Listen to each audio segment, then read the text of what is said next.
நமஸ்காரம். ஸ்ரீ மகாலட்சுமி தாயார் எப்போதும் பகவானோடு கூடவே எழுந்துருளியிருக்கிறாள்.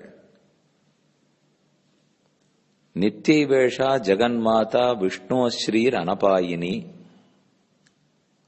அபாயம்னா பிரிவு, அனபாயம் பிரிவின்மை. அனபாயினின்னு சொன்னால் பிரியாதவள், பகவானை விட்டு எப்போதும் விட்டு பிரியாதவள்.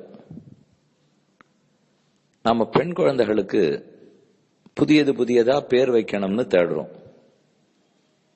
அனபாயினி புதுமையான பேர். ஆனா விஷ்ணு புராணத்துல பராசரரை எடுத்து ஆண்டிருக்கும் திருநாமம். இப்படி பிராட்டி பெருமானை விட்டு பிரியாமல் இருக்கிறாளே, அவர் அவதரிக்கும் போது என்ன செய்வாள்? கூடவே பிறக்கிறாள். ராமனாக பிறந்த போது அவள் சீதையாக அவதரித்தாள். ராமன்கிற திருநாமத்துக்கு அர்த்தம் ரமயதீதி ராமஹ, காண்பவர்களுக்கெல்லாம் ஆனந்தத்தை கொடுப்பவர் ராமன். ராமயிதி அபிராமேன வபுஷா தஸ்ய சோதிதா என்ன ஸ்லோகம். வசிஷ்டர் ராமனுக்கு பெயர் சூட்ட வரும்போது அவர் திருமேனி அழகு வசிஷ்டரை தூண்டித்தாம். என்ன பார்க்கிறவாளுக்கெல்லாம் பார்த்து பார்த்து ஆனந்தம் வரப்போறது, அதனால ராமன்னு பேர் வையும். அதுக்கு தகுந்த மாதிரி வச்சார்.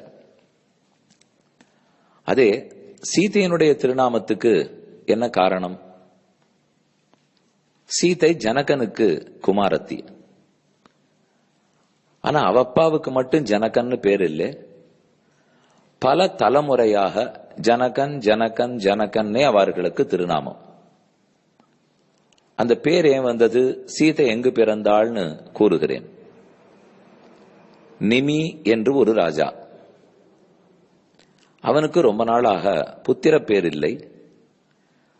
குழந்தை பிறக்கணுங்கிறதுக்காக புத்திர காமேஷ்டி யாகம் செய்ய வசிஷ்டரை வேண்டினான்.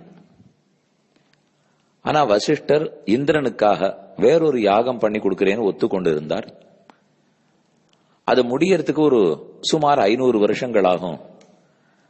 அதை முடிச்சுட்டு உனக்கு யாகம் பண்ணி வைக்க வரேன்னு சொன்னார். ஆனா அது வரைக்கும் மன்னவனுக்கு பொறுமை இல்லை. அதனால மற்ற ரிஷிகளை கூட்டு யஜ்ஞம் பண்ணிவிட்டான். இதை கேள்விப்பட்ட வசிஷ்டருக்கு கோபம். நீ உடம்பே இல்லாமல் போவாய், தேகமற்று போவாய்னு சபித்தார். அதனால விதேகம் என்பது சாபம். விதேகம்னால் தேகமற்று விழுவது. அதனாலே அந்த ராஜாவுக்கு விதேகன்னு பேர் வந்தது. அதுக்கப்புறம் அவர் ரொம்ப வருத்தப்பட்டார். எனக்கு குழந்தைக்கு அவசரம்ங்கிறது தெரியாமல் வசிஷ்டர் போல இருக்கிறவாளே இப்படி கோச்சுனுட்டா அப்புறம் நம்மளாம் எங்க போறது, எனக்கு இனிமே பிறவியே பிடிக்கல அப்படின்னு சொல்லிட்டு அவனுக்குன்னு யஜ்ஞம் பண்ண ரிஷிகள்லாம் அவங்ககிட்ட கேட்கிறா, நான் வேணா திரும்ப இன்னொரு உடம்பு உங்களுக்கு தரோம். ராஜா மறுத்துட்டார். இல்ல நான் இந்த மாதிரி தேகமே இல்லாமல் நுண்ணிய அளவோட எல்லா மனிதர்களுடைய கண் சிமிட்டுதல், ட்ரப்பேல கண் சிமிட்டுற மூலியம் அந்த இடத்துக்குள்ள நான் இருக்கணும், அப்படி எனக்கு வரம் கொடுங்கன்னு கேட்டு வாங்கினுட்டான்.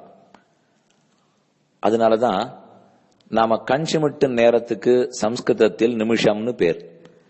இந்த 60 வினாடி சேர்ந்ததில்லை, கண் சிமிட்டும் நேரம் நிமிஷம். நிமிங்கிற ராஜா அங்க இருக்கிறதுனாலதான் நிமிஷம்னு அதுக்கு பேர். ரிஷிகள் எல்லாரும் அரசனுக்கு வாரிசு வேணும் இல்லையோ, அதனால கீழ் விழுந்து அவனுடைய உடலை கடைந்தனர். மந்தனம் பண்றதுன்னா கடையறதுன்னு அர்த்தம். கடைஞ்ச போது ஒரு மன்னன் பிறந்தான். கடைதல் மிதிலன், மந்தனம் பண்ணச்சே பிறந்ததுனாலே மிதிலன். அவனுடைய ராஜ்யம் மிதிலா தேசம் அப்படின்னு பேர் வந்தது. அதே மாதிரி அவன் உடம்புலேருந்து தானே பிறந்தது அடுத்த குழந்தை. ஜனனம் ஏற்பட்டபடியாலே ஜனகன் அப்படின்னு பேர். தேகம் இல்லாதல் போனபடியால் விதேகன்னு பேர். இத்தனை நாள் உங்களுக்கு புரிஞ்சிருக்குமே. விதேக ராஜ்யம், ஜனக ராஜ்யம், மிதிலா தேசம், இதுக்கு எல்லாத்துக்கும் தான் குழந்தையாக சீதை பிறந்தாள். அதாவது முதல்ல ஒரு அவனிடத்திலேருந்து கடைஞ்சி உடம்புலேருந்து ஒருத்தர் பிறந்தாரே, அவரை முதல் ராஜான்னு வச்சுண்டா 6 பேர் ஜனகன் ஜனகன் ஜனகன்ற பேரோட அடுத்தடுத்த தலைமுறை பிறந்தனர். கடைசி ஜனகனுக்கு சீரத்வஜன் பேர். அவனுக்கு ரொம்ப நாளா புத்திர பேர் இல்லை. அவர் கலப்பை எடுத்து யஜ்யம் பண்றதுக்காக சாலை அமைக்கிறதுக்கு உழ ஆரம்பிச்சார்.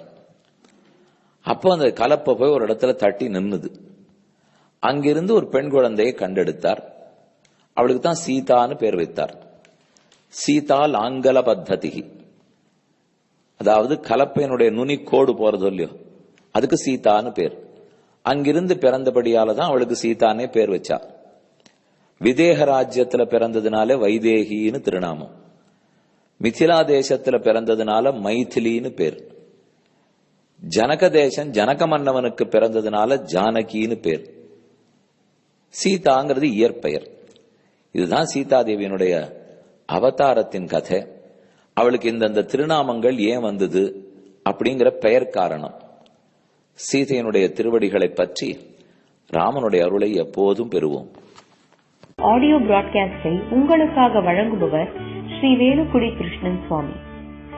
இந்த ஆடியோ பிராட்காஸ்டை தினமும் உங்கள் மொபைலில் பெற முதலில் 9443219021 என்ற எண்ணை உங்கள் மொபைலில் சேவ் செய்யவும்.